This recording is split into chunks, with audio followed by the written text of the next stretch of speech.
All right, practice problem 9.2a and 9.2b. We have to identify the differences. So they're giving us an angle and a distance. So they've changed the distance, and instead of 2, nope, it's still just the 1. The 1 is kind of at that end. So nope, there is or what did we do here? So A, B, C, and D. So not sure why they have a detail view C and a section view C. That's usually those go in sequence, but all right. So we've got those, and unless they just wanted to detail what was going on with the wheel. All right, so let's go ahead and start bringing the components in. The insert components coincident.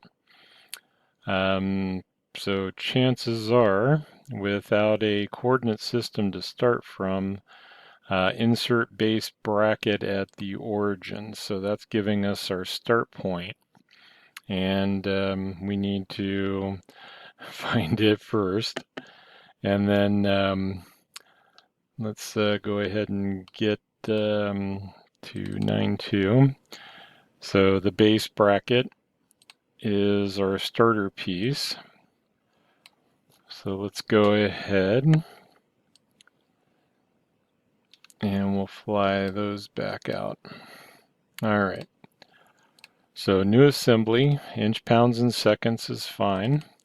For what we're doing, yeah, they're giving us dimensions this time, so we are going to want to make sure to be in the correct units. So the base bracket open, and it's saying inserted at the origin, so we're assuming that it's okay, go ahead and insert it. And then pretty much from there, we need to start with the components, so we'll want the wheel. So let's get back into the assembly tab, go to the insert components, we'll bring in the wheel, and there's going to be 2 wheels.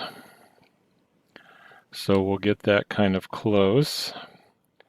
And I think I want to do the width first while it's still kind of floating out here. I don't know that it matters, but let's see, they're giving us to the outside of the wheel, and the color is kind of throwing me as to what I can select there. All right, so that's okay. So this one we will go into the mate and go to the advanced, and under advanced we're going to find the width. All right, and so the width needs to have 2 faces from the same component, and then width 2 needs to have 2 faces, preferably planar. And then centering it, we'll go ahead and see what that does. All right, so if I measure that face to that face, I get 0.1, and it just said equal spacing. It didn't really give us a number, so we will go to a tangency. All right, so that wheel should be able to move. And then they also gave us a parallel between the hex and the base. So coincidence not going to do it. So let's try again. And I slipped into the context. So if you're not familiar or need the full property manager, come up to the mates. But as you get used to it, this context is going to be a lot quicker. So parallel is what it defaulted to. And then now that doesn't rotate, it just kind of slides. But chances are we would want it to rotate. All right, so we need another wheel. So let's go ahead and drag in. So I'm holding down the control button, selecting the wheel, dragging it in, let go of the mouse button, let go of the control button.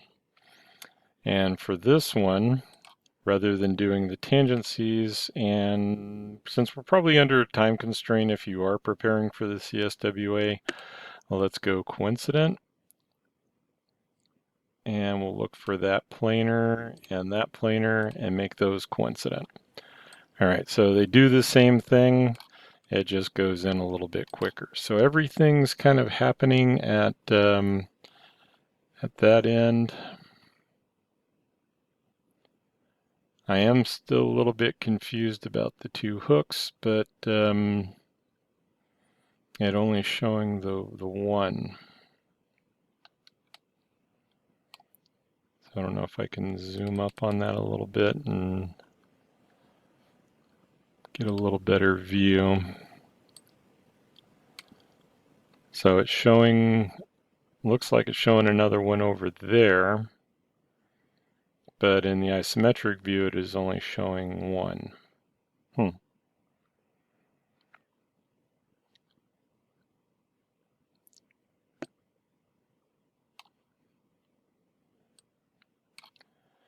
So that's coming off of that. All right, well, let's go ahead and put it together. If that's going to be the case, then we shall see what kind of crazy things I can come up with. All right, it does not say anything about a subassembly, but I'm kind of thinking if there are two of them, a subassembly would be better. So section CC.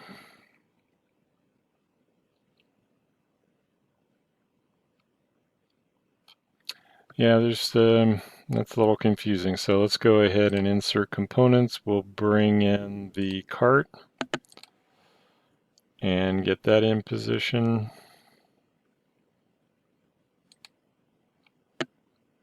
Got a little bit of a lag there. All right, so I'm going to go ahead with applying my concentrics. Don't really need to lock rotation on that one, at least I don't think so. And then we'll rotate around a little bit, middle mouse wheel until you get it into position, that you can see everything okay. And then it shouldn't matter. We'll go and concentric. All right. And then the last one, it will be the hook. And we'll go ahead and get all of these in.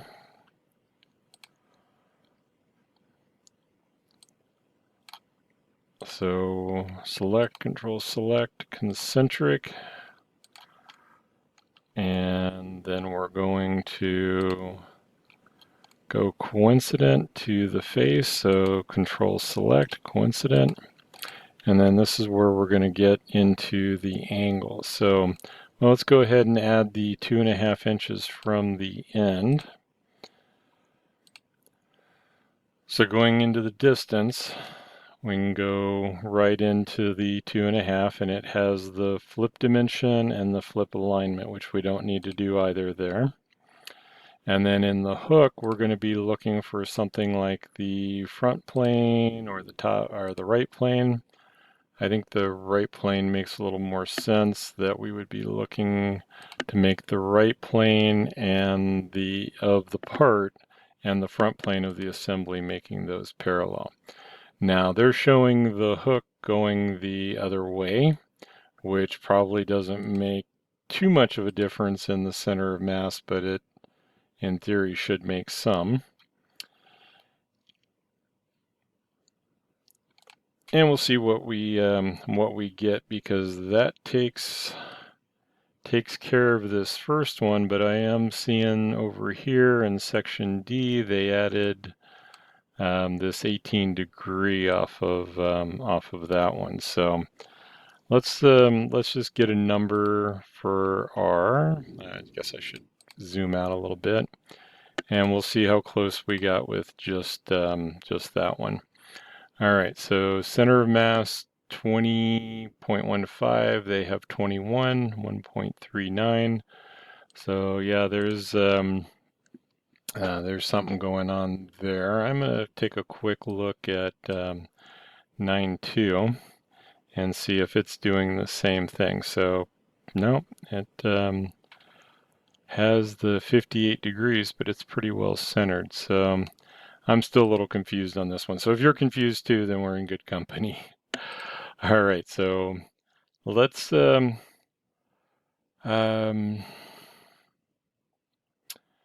let's think what the easiest way to do this without making it more complicated than it's worth. So if I go to the components, I don't think I can pre-select those. Let's just see if we can do a new assembly. Yeah, that was it. And right now this assembly exists inside of the of this as a an internal. So we're just going to give this all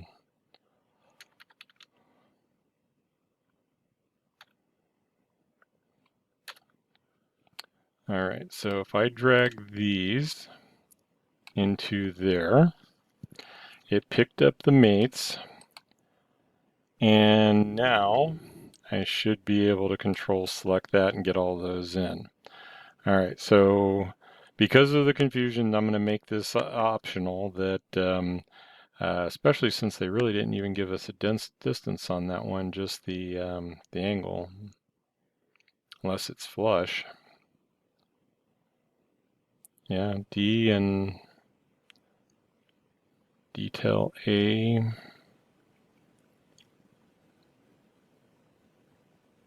Nope, I'm still missing it. Anyway, let's just continue on as an exercise that I do know that we're going to be able to pick up one of those. Actually, it's the same assembly. I can just make this easier and go that way and to that way.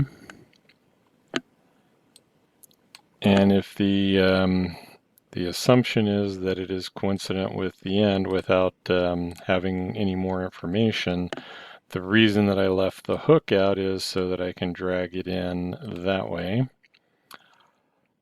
And we'll make those coincident or concentric. Make the two faces coincident. All right, and then I'm looking for, I should have done the fly out, but we'll go ahead and collapse those guys.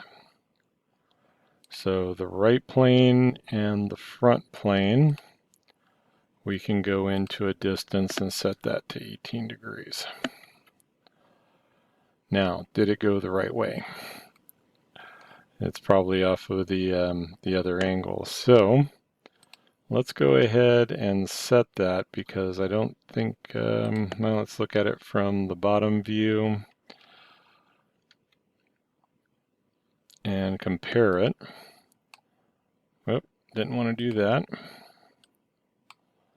And I was basically just going to look at this one, so it is opposite. And I would be interested then in going into that angle and flipping the dimension so that it goes the other way. So that wheel hangs a little bit off of the end.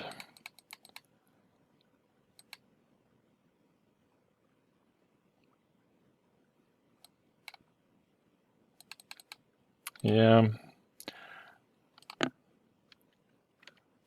All right, so again, optional because I think there's either missing information or it didn't get everything into the details. So mass properties.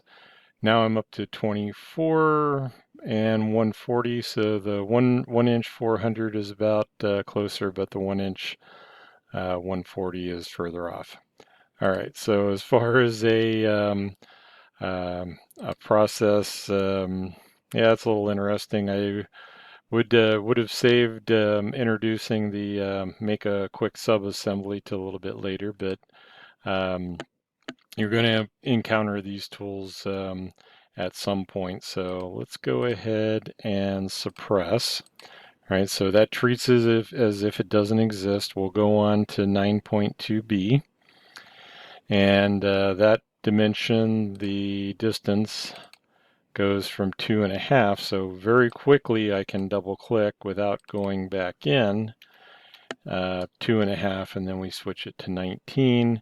Make sure that you rebuild when you do that. It's basically the same as editing the feature, coming down to the box and changing it to 19. All right, but you have to be able to identify and see the selection in. Oh, and I guess I didn't save that, so we're going to go.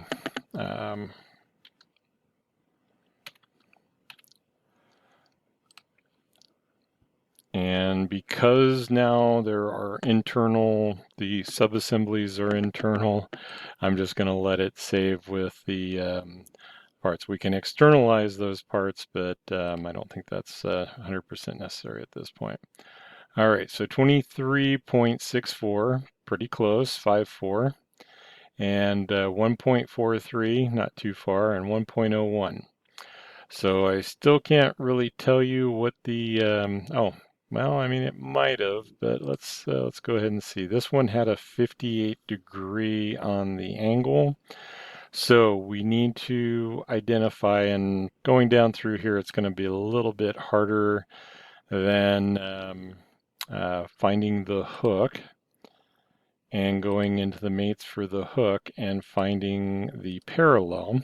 And again, parallel kind of stands out as a number. Since we're on the front plane, it's showing 58 degrees in relation to, they actually put it in relation to the front of the cart, but as long as they're on the same plane, it shouldn't have any issues. So let's go to the bottom view, and I think my dimension is flipped again. So let's flip the dimension to that way, and that looks a little bit better. All right, and then we're going to go into the evaluate and the mass properties and see 23.54, 1.43, 1.01. Nothing really changed that much. So don't know what the difference is, but we're in the ballpark, and I feel pretty confident that we've constructed this correctly. So we're going to call this one good.